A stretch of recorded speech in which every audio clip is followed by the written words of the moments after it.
Baik, kali ini kita akan mempelajari bagaimana cara menginput kelompok user. Maksud dari kelompok user ini, misalkan barang madu itu kita buat harga grosiran dan eceran. Misalkan si user A itu sebagai grosiran, sedangkan user B itu sebagai eceran. Nah, bagaimana cara membuat langkah-langkahnya? Pertama, kita lihat dulu dari barang. Misalkan kita yang sudah muat itu madu, kita lihat. Nah, dia itu kita set harga ecerannya itu 10.000, sedangkan grosirannya itu 9.000.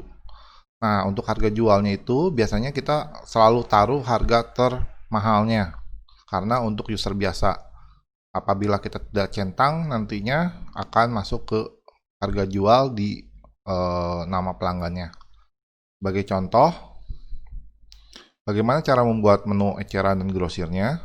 Itu ada di menu penjualan di kelompok. Nah, ini ecerannya, ini grosirannya. Oke, kita cek lagi. Berarti di barang kita cuma ada menunya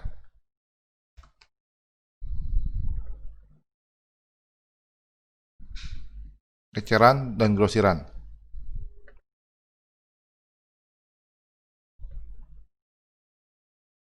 Oke, bagaimana cara langkah-langkahnya selanjutnya?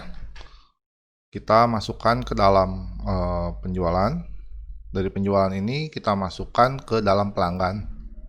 Dari pelanggan itu kita buat user A, itu kelompoknya kita tentukan grosir, sedangkan user B eceran, sesuai dengan yang kita mau buat. User A,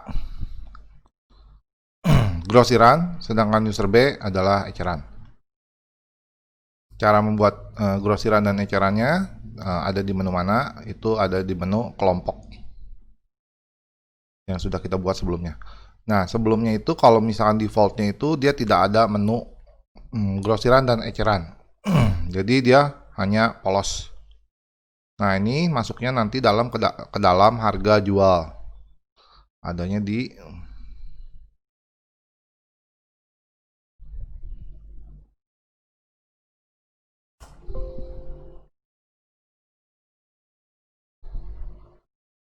sini. Yang kalau kita tidak centang eceran atau grosiran di pelanggannya, berarti dia akan muncul di sini harga jualnya secara default.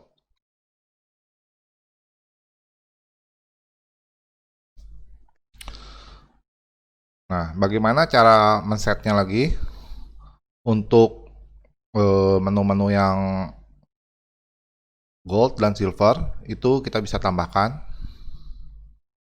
ke dalam kelompok. Nanti kita tambahkan di sini. Nah, sebelumnya kita coba dulu untuk melakukan penjualan. Kita tambahkan, misalkan kita set ke dalam menu yang user tadi kita buat sebelumnya, itu user A, grosiran, berarti harganya dia akan muncul 9.000. Oke, kita lihat. Nah, di sini kalau kita tidak set, dia akan munculnya harga jual biasa.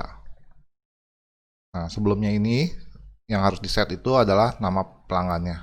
Karena kalau tidak kita isi nama pelanggannya, dia tidak akan tahu si softwarenya kemana akan lari harganya. Apakah dia masuk ke kelompok grosiran atau eceran. Oke, setelah kita tambahkan, nah di pelanggan ini kita harus isi.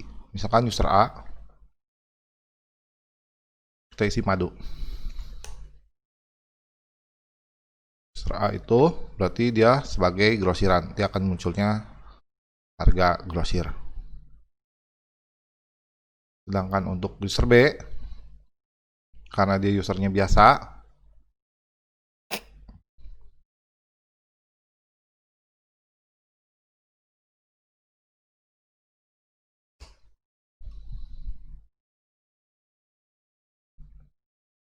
dia akan usernya akan keluar seharga eceran. Oke, kita bahas yang tadi. Bagaimana cara menambahkan member gold, diamond, atau kita membuat sebagai member namanya apa? Itu bisa kita lakukan ke dalam kelompok. Pertama, kita buat misalkan member gold. Kita tambahkan lagi member silver. Nah, setelah kita input ini, semua barang dia akan menambah member kategori kelompok barangnya, kelompok harganya itu jadi bertambah. Kita lihat contohnya. Misalkan kita coba yang madu tadi. Kita lihat dia akan menambah harga member dan gold. Apakah ada pertanyaan mengenai sini? Dikarenakan ini sebelumnya, saya info sebelumnya, kan dikarenakan ini agak sensitif untuk harga, sebaiknya jangan sampai salah input, karena ini akan mempengaruhi untuk selama-lamanya. Sehingga sebaiknya untuk harga ini selalu dikontrol.